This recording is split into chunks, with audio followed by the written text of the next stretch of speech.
27 अप्रैल को RBI came up with a new regulation, जिसके बाद बैंक निफ्टी में एक मेजर सेल ऑफ देखने को मिला। स्पेशली पीएसयू बैंक्स में हमको मेजर सेलिंग देखने को मिली। तो आइए जानते हैं ये रेगुलेशन क्या है और एग्जैक्टली क्या चीज़ें चेंज हो रही हैं अप्रैल 1, 2027 से। तो ये रेगुलेशन की अगर बात करें तो ये है ECL, expected credit loss mandate, जो आरबीआई ने इम्पोज किया है। और इसमें मेजर चेंज क्या होगा कि पहले जो हमारी बैंक्स होती थी वो लॉस इनकर करती थी, एनपीए रिपोर्ट करती थी। जो लोन्स होते हैं उनकी जो ड्यू 90 डेज के ऊपर हो जाती है तब वो लॉस रिपोर्ट करते थे। बट अब वो क्या होगा, आरबीआई ने उन्हें कहा है कि अब एक उनको फोरकास्ट करना होगा कि कितना क्रेडिट लॉस हो सकता है और उस बेसिस पे उनको प्रोविजन बना के रखने होंगे। तो ये फॉरवर्ड लुकिंग क्रेडिट प्रोविजन बना के रखना होगा। अब ये मेजर चेंजेस आएंगी। जो पहले लॉस होने के बाद बुक किया जाता था अब उसका प्रोविजन पहले ही बनाना होगा। तो ये वन ऑफ द चेंजेस आए हैं। बट सेकेंड जो सबसे बड़ा मेजर चेंज था वो जो प्रोविजन का परसेंटेज था वो पहले 0.4% था स्टेज 2 के लिए। वहाँ पे एक मेजर स्पाइक देखने को मिला है और बहुत बड़ा एक उछाल यहाँ पे आरबीआई ने इस पर्टिकुलर सेगमेंट में लाया और 500 बेसिस मतलब 5% कर दिया है प्रोविजन ऑफ द टोटल यहाँ पे लोन। तो उसकी अभी हम बात करेंगे स्टेज 2 बेसिकली है क्या। तो अभी यहाँ पे अगर हम कंपेयर करें अभी जो यहाँ पे प्रोसेस चल रहा है और क्या चेंजेस आने वाली हैं उस ECL मॉडल के इम्प्लीमेंटेशन के बाद, वो इन दोनों के अगर हम कंपेयर करेंगे तो जो पहले फिजिकली जो लॉस हो जाता था, डिफ़ॉल्ट हो जाता था, वहाँ पे उसको रिकॉग्नाइज किया जाता था एज अ लॉस और ये मतलब बैकवर्ड लुकिंग है। और यहाँ पे ECL मॉडल में यहाँ जो भी क्रेडिट जो थोड़ा भी डिटोरिएट हो रहे हैं, क्रेडिट क्वालिटी जिसकी थोड़ी भी डिटोरिएट हो रही है उसको वहाँ पे अलग से स्टेज में डाला जाएगा और उसका वेटेड एवरेज के हिसाब से उसके प्रोविज़न बनाए जाएंगे। ये फॉरवर्ड लुकिंग है और ये बैकवर्ड लुकिंग है। ठीक है, ये एक रिएक्शन और एक डिलेड है एक्शन है और ये पहले लॉस होएगा फिर उसको रिपोर्ट किया जाएगा। और यहाँ पे ये प्रोएक्टिव है, मतलब प्रिकॉशन लिया जा रहा है, पहले ही बफर क्रिएट किया जा रहा है। तो ये फॉरवर्ड लुकिंग है। ठीक है, तो यहाँ पर हम हिस्टोरिकल लॉस एक्सपीरियंस करते थे और यहाँ पे फॉरवर्ड लुकिंग इवेल्युएशन करेंगे जो हमको ब्रॉडर पिक्चर दे सकती है, क्लीनर पिक्चर दे सकती है। ठीक है, तो ये मेजर चेंजेस ECL मॉडल के इम्प्लीमेंट होने के बाद आ सकते हैं। तो यहाँ पे जो इम्प्लीमेंटेशन होगा वो फ्रेमवर्क 3 स्टेजेस में है। स्टेज 1 की अगर बात करें तो लो क्रेडिट रिस्क, और यहाँ पे जो लोन्स प्रॉपरली चले आ रहे हैं और उसमें मतलब एज सच कोई भी डिटोरिएशन देखने को नहीं मिल रही, ख़राब होता नहीं दिख रहा है वो लोन, तो वहाँ पे हम लोग 12 मंथ का एक्सपेक्टेड लॉस लेके चलेंगे और वो बेसिकली 0.4% माना जाता है। मतलब एक साल में आपको कितना लॉस हो सकता है वो बेसिकली 0.4% मिनिमम होता है। और ये पहले भी उतना ही था, मतलब अभी भी उतना ही है और ECL इम्प्लीमेंट होने के बाद भी उतना ही रहेगा, 0.4%। इतना प्रोविजन बना के रखना होगा। ठीक है, सेकेंड स्टेज जो है जहाँ पे क्रेडिट ड्यू हो चुका है 60 to 90 डेज के बीच में, और ये सेगमेंट स्टेज जो 2 है ये है इंक्रीज रिस्क। यहाँ पे अपना रिस्क बढ़ चुका है। तो पहले अभी अगर बात करेंगे तो ये 0.4% कैटेगरी में ही आता था। यहाँ ऐसे लोन को भी 0.4% का ही प्रोविज़न बनाना था बैंक्स को। बट अब ECL के आने के बाद इस पर्टिकुलर स्टेज में जितने भी लोन होंगे उसका 5% प्रोविज़न बना के रखना होगा बैंक्स को। तो ये एक one of the major shift है ECL में। और वहीं अगर स्टेज 3 की बात करें जहाँ पे 90 डेज के ऊपर आ गया है तो वहाँ पे वो NPA डिक्लेयर हो जाता है, वहाँ पे तो पूरा प्रोविज़न बनाना पड़ता है, वो एज इट इज़ ही है। ठीक है, तो स्टेज 1 और स्टेज 3 में कोई चेंजेस नहीं है। मेजर जो चेंज आया वो स्टेज 2 में आया है और एक बहुत बड़ा स्पाइक आया है, बेसिकली 0.4% से सीधा 5%। और यही नहीं, ये तो हमने ECL की बात की, उसके साथ ही साथ यहाँ पे मेजर 2 और चेंजेस भी आरबीआई ने लेके आया है और बैंक्स के लिए। फर्स्ट है कि अब बैंक्स को एनपीए ऑटोमेट करना होगा, और एनपीए का जो मैंडेट होगा वो ऑटोमेट करना होगा, क्योंकि पहले ऐसा देखा गया था कि बैंक्स जो है वो अपना मतलब नंबर्स के साथ खिलवाड़ करती थी, एनपीए के नंबर्स, ताकि ग्रोथ यहाँ पे एनपीए की ग्रोथ वहाँ पे रोकी जाए, और उस तरीके से उसमें थोड़ा छेड़छाड़ की जाती थी। बट उसको अब आरबीआई ने कहा है कि अब वो पूरी तरीके से डे एंड बेसिस पे कैलकुलेट करना चाहिए एनपीए, और ये पूरी तरीके से टेक्नोलॉजी एनेबल्ड होना चाहिए, और वो खुद से अपना पूरा प्रोसेस करना चाहिए, और इसमें कोई भी मैनुअल इंटरफेरेंस और मैनुअल डिस्क्रिशन नहीं होगा। ठीक है, तो हर दिन के एंड में आपका जितना भी एनपीए होगा वो पूरी तरीके से कैलकुलेट करके ऑटोमेटिकली टेक्नोलॉजी एनेबल्ड वो बता के दे देगा। ठीक है, इसमें कोई भी ह्यूमन इंटरफेरेंस नहीं होगा, इससे क्लीन एंड क्लियर पिक्चर, और इससे कोई भी मैनिपुलेशन नहीं हो पाएगी। ये वन ऑफ द इम्प्लीमेंट्स है ईसीएल के अलावा। और सेकेंड जो one of the major changes RBI ने अनाउंस किया है कि अगर कोई एक बोरोवर है जिसने 3 से 4 लोन लिए हुए हैं, और उसमें से एक लोन पे वो डिफ़ॉल्ट कर जाता है, अगर उसका एक लोन एनपीए हो जाता है जिसमें वो ड्यू 90 डेज़ के ऊपर हो गया, तो उसके जो बाकी 3 4 लोन, जो बाकी दूसरे लोन हैं, उनको भी स्टेज 3 में डाला जाएगा। ठीक है, तो उनको भी स्टेज 3 में कंसिडर किया जाएगा, जहाँ पे वो पूरी तरीके से डिफ़ॉल्ट कंसिडर किया जाएगा, उसका पूरा प्रोविज़न बनाना होगा। तो ये भी एक मेजर चेंजेस आया है, और आरबीआई ने इसके भी लेकर आया है इस पर्टिकुलर मीटिंग में। तो जैसे कि हम बात कर रहे थे, 3 स्टेज, प्रोबेबिलिटी ऑफ डिफ़ॉल्ट, और लॉस गिवन डिफ़ॉल्ट, और लास्ट में एक्सपोजर एट डिफ़ॉल्ट, ये 3 स्टेजेस में ईसीएल का इम्प्लीमेंटेशन होगा। उसके साथ ही साथ आरबीआई ने एक मैंडेटरी बोर्ड लेवल कमिटी भी फॉर्म करने का यहाँ पे बैंक्स को बताया है, जिसमें सीएफओ और सीआरओ भी प्रेजेंट होंगे, ताकि ये ईसीएल इम्प्लीमेंटेशन को वो ओवरसी कर पाए कि सारी चीज़ें सही से हो रही हैं या नहीं। ठीक है, फिर उसके बाद अगर बात करेंगे, तो अब हम बात करते हैं कि क्या नंबर्स में ये रिफ्लेक्ट हो सकता है, मतलब जो जितने भी चीज़ें जो ट्रांजिशन होगा 1 अप्रैल को, तो वो नंबर्स में कैसे दिखेगा। तो फर्स्ट अगर हम बात करेंगे रियल इम्पैक्ट की ईसीएल की इम्प्लीमेंटेशन से, तो वो पीएनएल पे हिट नहीं होगा, और वो सीधा बैंक्स के जो रिजर्व्स होता है उसमें से निकाल दिया जाएगा। ठीक है, तो बैंक का जो आप रिजर्व्स देखेंगे, उसमें से जितने भी उनकी ईसीएल की प्रोविज़न बनती है ईसीएल के द्वारा, और तो उसे उसमें से सीधा रिजर्व्स में से निकाल दिया जाएगा। बट एज सच FY28 की जो रिपोर्टेड अर्निंग होगी उस पर फ़र्क नहीं पड़ेगा।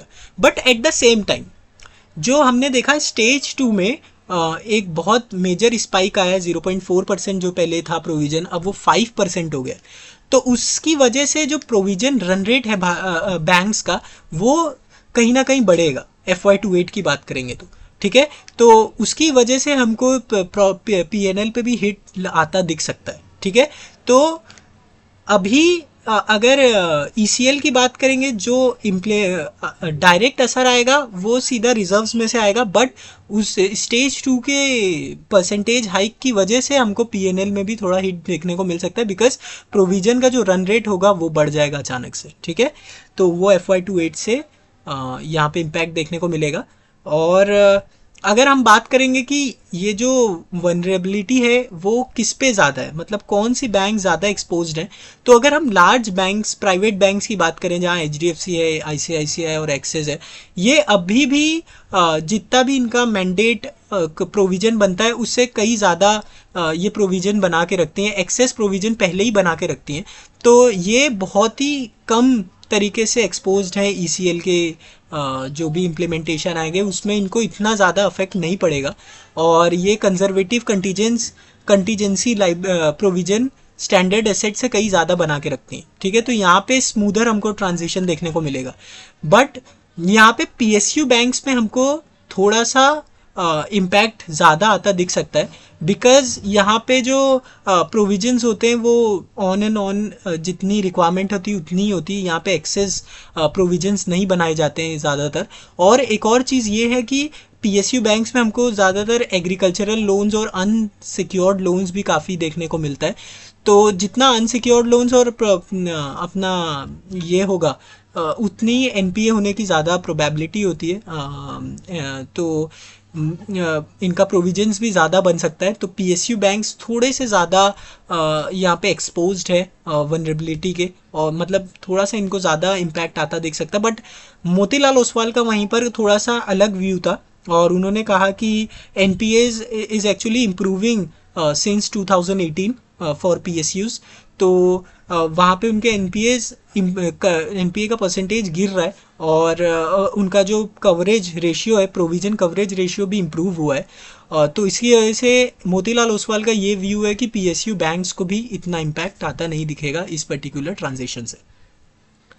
अच्छा, अभी तो हमने बात की कि स्टेज 2 में जो अचानक से स्पाइक किया गया है प्रोविजन परसेंटेज का, बट उसके साथ ही साथ आरबीआई ने एक यहाँ पे छूट भी दी है, और मतलब जो रिस्क वेटेड एसेट रैशनलाइजेशन है, मतलब उसको इम्प्रूवमेंट किया जाए। जैसे अभी ऐसा होता था कि ज़्यादातर लोन्स को एक ही तरीके से नापा जाता था, और तो होता क्या है कि जब बैंक्स लोन देती है, उनको जितना भी उन्होंने पैसा लोन पे दिया है उसके अगेंस्ट उनको थोड़ा सा कुछ परसेंटेज ऑफ कैपिटल अपना साइड में रखना पड़ता था, ताकि अगर वो कुछ ऐसी कंडीशन होती कि बहुत ज़्यादा तेज़ी से एनपीए बढ़ जाए तो भी बैंक डिफ़ॉल्ट ना हो, तो उसके लिए उनको थोड़ा सा कैपिटल साइड में रखना होता है। बट वहाँ पे आरबीआई ने अभी थोड़ा सा छूट दी है, और उन्होंने कहा कि जैसा एसेट उनके कोलैटरल में रखा रहेगा उस तरीके से उनकी जो उनको कैपिटल एडुकेसी यहाँ पे जो अलग से कैपिटल रखना होता है उस हिसाब से वो रख सकते हैं। अगर ऐसा कोई एसेट है, रियल एस्टेट है, मान लो उन्होंने होम लोन लिया हुआ है, तो उसमें क्या होगा कि जो कैपिटल हमको साइड में रखना है वो कम रखना होगा, बिकॉज एक एप्रिशिएटिंग एसेट है और उसकी वैल्यू जो है ओवर द ईयर्स बढ़ रही है। तो उसके लिए हमको जो कैपिटल साइड में रखना वो लोअर परसेंटेज होगा एज कम्पेयर टू अनसिक्योर्ड या दूसरे बिजनेस लोन्स और जो दूसरे लोन्स होते हैं उसके कंपैरिजन में।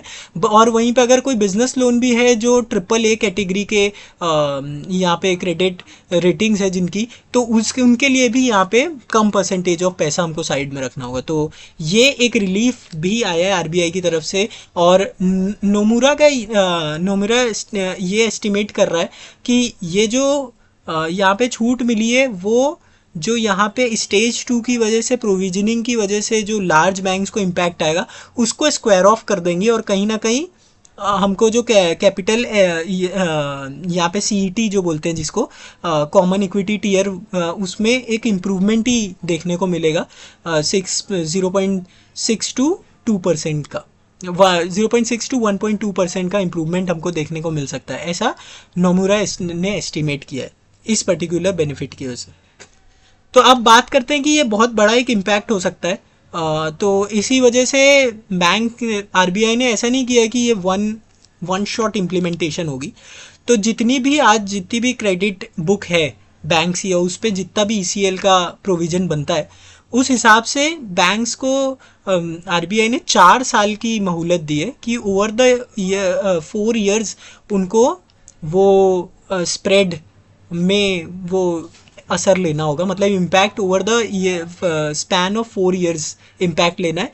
और जितनी भी उनकी क्रेडिट की प्रोविज़न बनती है वो बिफोर March 31 वो पूरी तरीके से इम्पैक्ट लेना है अपने बैलेंस शीट पे। तो एक अच्छा टाइम भी मिला है यहाँ पे, डिसेंट टाइम है, और मतलब 25% हर साल भी अगर यहाँ प्रोविज़न बनाई जाए तो भी सच मेजर इम्पैक्ट नहीं आएगा किसी भी बैंक्स को। तो एक स्मूथ ट्रांजिशन के लिए आरबीआई ने यहाँ पे टाइम स्पेंड दिया है। बट आरबीआई ने ये बहुत क्लियरली कहा है कि ये जो 1 अप्रैल 2027 का ये इम्प्लीमेंटेशन का डे दिया है उन्होंने, उसमें अब कोई भी एक्सटेंशन नहीं होगा। ठीक है, तो ये बैंक्स ने एक्चुअली 2 डिमांड रखी थी। पहली तो वो 5% को रिड्यूस करने की स्टेज 2 में, और सेकेंड कि हम इसको थोड़ा एक्सटेंड करें 1 अप्रैल को। बट आरबीआई ने कहा नहीं, वो भी 5% रहेगा, और ये 1 अप्रैल 2027 के आगे कोई भी यहाँ पे डे नहीं मिलेगा, एक्सटेंशन नहीं मिलेगा।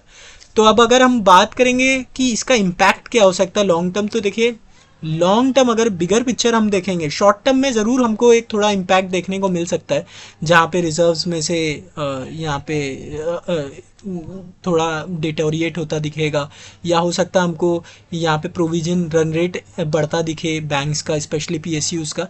बट अगर हम बिगर पिक्चर को देखें तो काफ़ी ज़्यादा मतलब चीज़ें इम्प्रूव होंगी, और काफ़ी ज़्यादा तरीके से यहाँ इन्वेस्टर्स के लिए भी एक और क्लीनर पिक्चर मिलेगी, क्योंकि हमको और अच्छे तरीके से हम फोरकास्ट कर सकते हैं।